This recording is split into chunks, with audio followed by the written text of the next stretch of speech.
Buenas tardes. Deseo agradecer a la Asociación Colombiana de Centros de Reproducción por la invitación a participar en el simposio, de forma muy especial al comité académico. El tema que me correspondió es el de preservación de fertilidad en pacientes con endometriosis. Este es el temario que desarrollaremos en el transcurso de la charla. Con respecto a la prevalencia de la endometriosis, aunque no es exacta, conocemos que aproximadamente en edad reproductiva el 6 al 10% de las pacientes presentan endometriosis. Las cifras para el año 2017 estimaban que en el mundo 190 millones de pacientes estaban afectadas de endometriosis. Si miramos por grupos de pacientes, entonces el 30 al 40% de las pacientes en edad fértil presentan endometriosis y a su vez, dentro del grupo de pacientes con endometriosis, más o menos entre un 30 y un 50% de ellas pueden tener infertilidad. Eh, la endometriosis tiene una altísima tendencia a presentarse con más frecuencia en pacientes con familiares en primer grado de consanguinidad. Se estima que es 7 veces más frecuente. Ahora, en específicamente los casos de tratamiento de infertilidad de endometriosis, entre el 25 al 50% de las pacientes tienen involucrada una disminución de la reserva ovárica en los casos de endometriosis. Y sabemos que cerca del 50% de las pacientes con endometriosis no lograrán el embarazo espontáneo posterior a la cirugía. Y vale la pena también destacar que la endometriosis como entidad tiene una altísima tasa de recurrencia y se estima que más o menos es del 7 al 30% a 3 años y esta tasa es de alrededor de un 50% a los 5 años. Conocemos que la endometriosis interfiere en la fertilidad en todos los mecanismos, desde la alteración más frecuente de la función ovulatoria, una alteración en la implantación, un incremento en la tasa de pérdida, pero quizá yo quiero destacar el papel primordial que tiene la baja de la reserva ovárica en las pacientes con endometriosis. Es claro y está demostrado que, por ejemplo, la cirugía en los casos de excisión de quistes endometriósicos lleva un daño severo del ovario con extensa pérdida de los folículos. Pero no solo es en los casos de presencia de quistes endometriósicos, sino también ha sido reportada en los casos en los cuales las pacientes tienen endometriosis en grado mínimo o leve. De otro lado, está demostrado que el tejido alrededor del endometrioma provoca cambios a nivel histológico que van a cursar con pérdida del tejido cortical, un incremento en la fibrosis y una disminución de la densidad de folículos. Y más aún es importante el factor de la edad y todos conocemos cómo a medida que avanza la edad en las pacientes hay una disminución de la calidad y de la cantidad de los folículos, factor primordial en pacientes que ya de por sí por la enfermedad tienen una disminución de el recuento ovocitario. En esta tabla quiero mostrar cómo los diferentes parámetros de evaluación de la reserva ovárica están disminuidos en las pacientes con endometriosis. Este es un trabajo de revisión publicado en el año 2016 y se comparan las pacientes con endometriosis con respecto a las pacientes que no lo tienen. Y, por ejemplo, en el caso de la hormona antimuleriana hay una disminución de menos 0,84 a menos 0,89 en el valor de la hormona antimuleriana. Y esto también es válido cuando miramos el conteo basal de folículos y aún también en los casos en los cuales comparamos la cantidad de óvulos que se obtienen de las pacientes que tienen endometriosis con respecto a las pacientes que no tienen endometriosis. Entonces, definitivamente hay un claro impacto en la disminución de la reserva ovárica en este grupo de pacientes. Para hablar específicamente de la preservación de la fertilidad, pues nosotros disponemos en los casos de preservación de fertilidad de tres alternativas. La criopreservación de embriones, que requiere indudablemente la presencia de un gameto masculino, la criopreservación de ositos, que fue aceptada en el año 2012 por la Sociedad Americana de Medicina Reproductiva como una técnica de preservación de fertilidad, después de la revisión de más de 980 artículos y de los trabajos de tipo de ensayo clínico que mostraron que las tasas de fertilización, de implantación y de embarazo en curso fueron iguales en la comparación entre las pacientes que usaban óvulos en fresco con respecto a las pacientes que usaban óvulos congelados. Y la tercera alternativa de la cual nosotros disponemos es la criopreservación de tejido ovárico.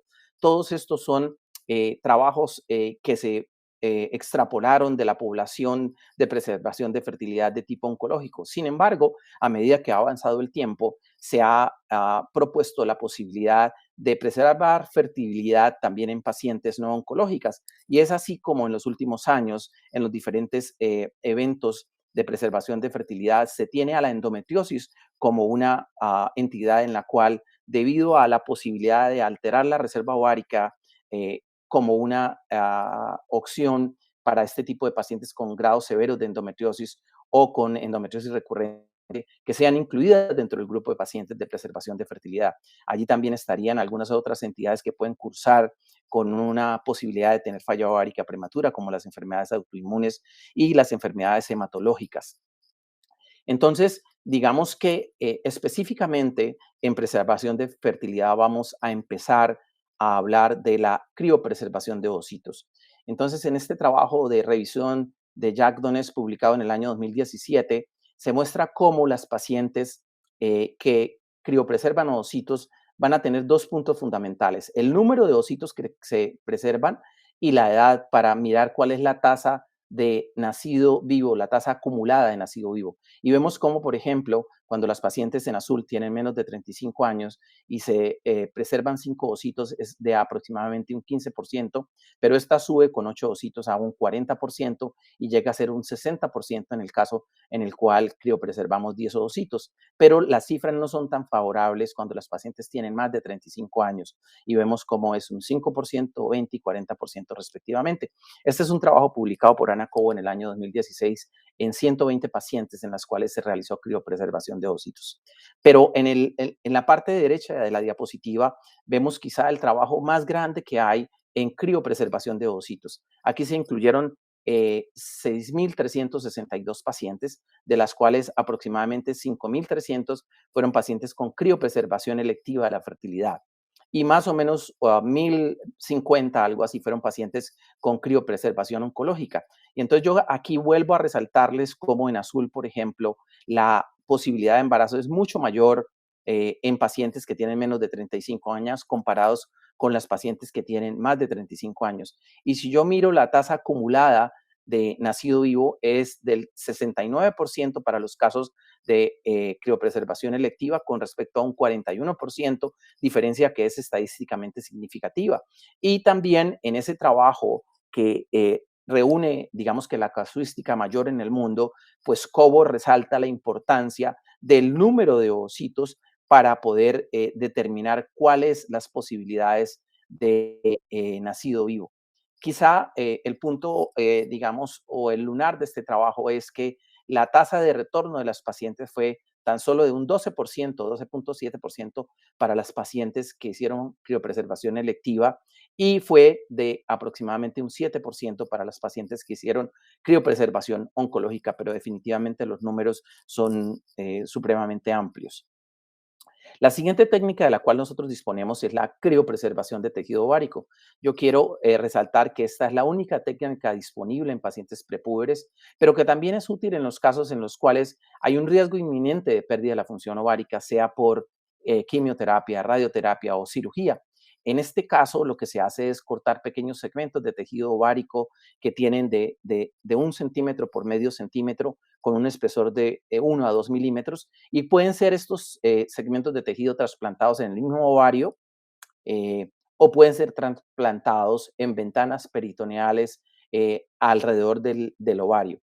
Entonces, esta criopreservación de tejido ovárico también ha sido descrita, aunque en casos muy pequeños, con trasplantes en otros sitios como el antebrazo, el abdomen o los rectos abdominales, siendo la casuística muy pequeña. ¿Qué es importante entender en los casos de criopreservación de tejido ovárico? Es que el retorno de la función ovárica ocurre más o menos en el 95% de las pacientes y esa función ovárica persiste por un tiempo de 4 a 5 años, aunque algunos trabajos han descrito tiempos prolongados de hasta 7 años. Y vale la pena destacar que más o menos el 62% de los embarazos reportados en el mundo con criopreservación de tejido ovárico han ocurrido de forma espontánea. Y aquí cabe la posibilidad de pensar que cuando las pacientes son sometidas a cirugía por endometriosis o por oforectomías o cistectomías, pudiera, como los mostraré en algunos trabajos, la preservación del tejido ovárico sano ser una alternativa. Aquí en esta diapositiva mostramos cuáles son los números en la actualidad en los casos de criopreservación de tejido ovárico. Y vemos cómo en el año 2017 más o menos existían 130 nacidos vivos con esta técnica y hubo un incremento exponencial y rápido en los siguientes 3 años y se estima que para el año 2020 existen más de 200 bebés nacidos con esta técnica. Y miren cómo en la parte de la derecha de la diapositiva, en 3 grupos de referencia en el mundo, muestran cómo al reunir esos 60 pacientes incluidos en la revisión, ellos encuentran una tasa de embarazo del 50% y una tasa de nacido vivo del 41,6%. Es decir, esta técnica pasó de ser una técnica experimental y fue declarada como una opción en preservación de fertilidad en el año 2019 para la Sociedad Americana de Medicina Reproductiva.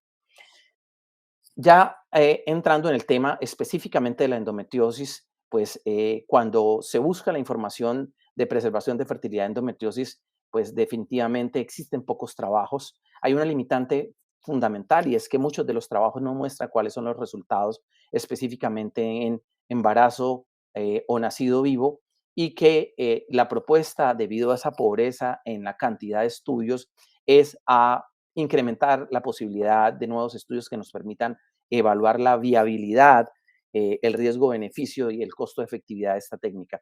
Aquí le traigo la referencia de 2 trabajos que fueron revisiones sistemáticas, uno primero de Landsberg, del grupo australiano de la Universidad de Monash, en el cual él evalúa en un inicio 432 trabajos, pero se queda finalmente con solo 7.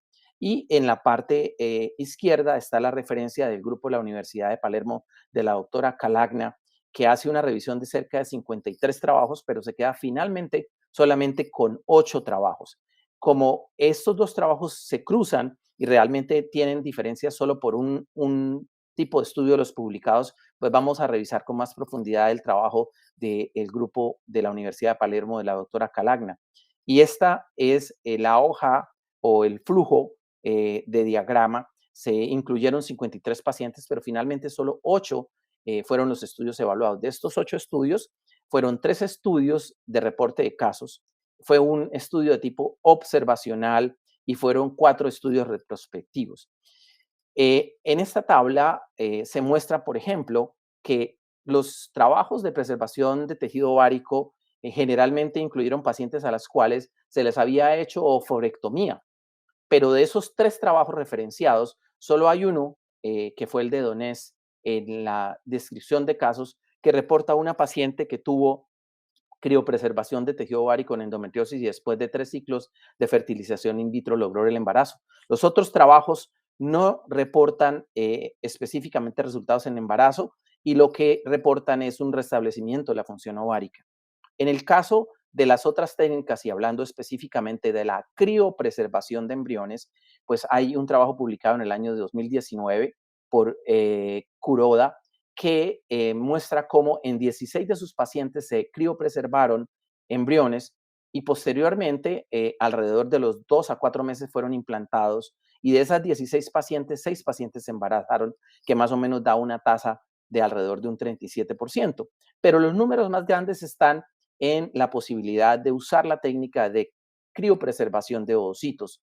Y es donde estas revisiones sistemáticas llaman más la atención por lo alentador y por las buenas posibilidades de éxito con esta técnica. Podríamos decir que resumiendo, esta revisión sistemática muestra los 2 artículos publicados hasta ahora en pacientes de endometriosis, como el número de estudios son de 7 y 8 respectivamente, como la criopreservación de embriones es una opción exitosa, pero depende del número de embriones y la calidad de estos, y cómo la mayor información se la lleva la criopreservación de ovocitos, que nos plantea principalmente con ese trabajo tan extenso que veremos más adelante de Cobo, que es una técnica realmente muy alentadora para los pacientes con endometriosis. Y destaca que aunque existen 3 reportes en los casos de preservación de tejido ovárico, pues realmente son pocos los estudios. Ya entrando específicamente en el tema de el trabajo de Ana Cobo. Este es un trabajo publicado en el año 2020 y este trabajo de Ana Cobo fue un trabajo de tipo retrospectivo, multicéntrico, descriptivo, observacional, realizado en España en diferentes centros del Instituto Valenciano de Infertilidad. Fue un trabajo de más o menos 11 años en el cual se incluyeron 1.044 pacientes, pero miren cómo en este trabajo la tasa de retorno fue de cerca de un 46.5%. Acuérdense de las cifras previas en el trabajo publicado en el 2018. ¿Cuáles fueron los criterios de inclusión de las pacientes? Pues están aquí en la diapositiva. Fueron pacientes de hasta 42 años que tenían endometrioma de más de 1 centímetro, que específicamente el endometrioma no comprometía la totalidad del tejido ovárico y que las pruebas de reserva ovárica tenían una hormona antimuleriana mayor de 0.5 y un conteo basal de folículos mayor de 3. Y estas pacientes de este trabajo fueron comparadas con las pacientes de criopreservación electiva de fertilidad con ovocitos vitrificados. En esta tabla lo que yo, digamos, se resalta es que la edad promedio de las pacientes fue de 35.7 años, que el 98% de las pacientes en este trabajo fueron pacientes que tenían endometriosis estadios 3 y 4. Y aquí en la parte inferior de la diapositiva podemos observar cuál fue la media de ovocitos recuperados por paciente y cuál fue la media de ovocitos recuperados por cada ciclo. Pero digamos que Cobo divide las pacientes en pacientes de menos de 35 años y pacientes de más de 35 años en su estudio. Y miren cómo en el caso de pacientes de menos de 35 años, las variables de laboratorio, y hablamos específicamente de número de ovocitos y número de ovocitos maduros, indudablemente fue mejor en pacientes de menos de 35 años. Miren las cifras específicamente, más o menos 2 para este caso y a casi 3 en este caso, en pacientes en favor de una mayor recuperación en pacientes de menos de 35 años. La sobrevida no fue diferente entre los dos grupos, pero sí fue diferente la tasa de embarazo clínico, que fue más o menos de 49% versus 41%, y más del doble fue la tasa acumulada de nacido vivo, 62% con respecto a 28%. Entonces, esto resalta que les va mejor definitivamente en preservación con vitrificación de ovocitos a las pacientes de menos de 35 años. Pero en este mismo trabajo, posteriormente, Cobo realiza una evaluación de qué pasa cuando las pacientes han tenido cirugía o no. Entonces, en esta tabla se muestra cómo, por ejemplo, las pacientes que tienen menos de 35 años les va nuevamente mejor cuando las pacientes no han sido operadas. Es decir, que las pacientes que no tienen cirugía tienen más o menos 4 ovocitos más en promedio por ciclo o por paciente. Y vemos cómo también la tasa de embarazo clínico es casi un 14% más, pero miren estas cifras, que es la tasa acumulativa de nacido vivo, que es un 20% más 72 con respecto a 58, en favor de que en las pacientes de 35 años no sean sometidas a cirugía previamente a la criopreservación. Y todos estos datos no fueron significativamente diferentes en las pacientes de más de 35 años, es decir, allí los datos fueron muy similares independientemente de si las pacientes habían sido sometidas o no a cirugía. Posteriormente, Cobo, en esta misma publicación, compara las pacientes con endometriosis con las pacientes con criopreservación electiva. Y se puede ver que estas pacientes de criopreservación electiva, que obviamente son jóvenes, que no tienen endometriosis y que deciden muchas de ellas por razones sociales criopreservar óvulos, pues tuvieron mejores resultados. Miren la tasa de sobrevida 91 versus 85, la tasa de embarazo en curso 65.9 o 66 versus 49, la tasa acumulada de nacido vivo de un 69% versus un 62%. Esto para pacientes menores de 35 años. Y nuevamente, en pacientes de más de 35 años, cuando se comparan los dos grupos, preservación electiva versus endometriosis, pues no fueron significativas las diferencias. Entonces podemos decir que este es el trabajo más extenso de vitrificación de ovocitos que resalta la utilidad de la técnica en pacientes con endometriosis, que definitivamente demuestra que las pacientes con endometriosis tienen una disminución de la reserva ovárica y que nos plantea que en pacientes jóvenes menores de 35 años, nosotros deberíamos plantearles la posibilidad de estimular sus ovarios para criopreservar ovocitos antes de someterlas a una cirugía. Y miren, como les he dicho en la diapositiva anterior, como hay un 20% de tasa acumulada más en las pacientes en las cuales no son operadas. Y nos plantea que las pacientes de más de 35 años, por los datos obtenidos en este trabajo, deben ser manejadas de forma individualizada. Posteriormente, en el año 21, nuevamente Cobo hace una recopilación de más o menos 11 años de experiencia de sus casos de criopreservación de óvulos en pacientes con endometriosis. Y ella llama la atención viendo cómo es muy diferente la tasa acumulada de nacido vivo, 95% versus 79% en pacientes de menos de 35 años comparada con más de 35, pero ella quiere brindar un enfoque un poco más real para que nosotros podamos tener en cuenta las cifras de los ovocitos que se criopreservan para mirar cuáles son las posibilidades de éxito. Es decir, en pacientes de menos de 35 años con 10 ovocitos criopreservados se logra un 42% de tasa acumulada de nacido vivo y cuando se criopreservan 20 se logra cerca de un 91%. Y, por ejemplo, cuando solo hay una diferencia entre criopreservar 5 a 8 ositos, pues vemos cómo hay un incremento de un 17%, es decir, por cada osito existe casi un 2.6% más de tasas de embarazo. Esto es válido también en pacientes de más de 35 años, aunque digamos que las diferencias no son tan marcadas como en las pacientes menores a 35 años. Y este trabajo lo que quiere es como que, así como lo hacemos en pacientes con fertilidad, poder plantearles de acuerdo al número de ositos cuáles son las posibilidades o los números necesarios para poder lograr un embarazo en pacientes con endometriosis.